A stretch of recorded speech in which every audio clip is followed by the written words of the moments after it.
ஆண்டவர் உங்களோடு இருக்கிறார். நியாயாதிபதிகள் 6 அதிகாரம் 12 கடைசி பகுதி. ஆண்டவர் உமக்கு ஆசீர் வழங்குகிறார். தேவன் கூறுகிறார், நீ என்னில் இணைந்திருந்தால் நான் உன்னை விட்டு விலகுவதுமில்லை, உன்னை கைவிடுவதுமில்லை. நாம் தேவனோடு இருந்தால் தேவன் நம்மோடு இருந்து நம்மை வழி நடத்துவார். மோசேயோடு இருந்தது போல உங்களோடும் என்னோடும் இருப்பேன் என்கிறார் நம் தேவன். பலன் கொண்டு திடமனதாய் இருங்கள் என்கிறார். கர்த்தர் உங்களோடு இருப்பாராக. கர்த்தர் நம்மை ஆசீர்வதிப்பார். கர்த்தர் நீதி உள்ளவர். கர்த்தரின் ஆசீர்வாதம் உண்டாவதாக. கர்த்தரின் நாமத்தினால் உங்களை ஆசீர்வதிக்கிறோம்.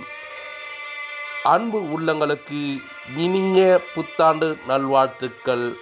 ஆமீன். அல்லேலூயா.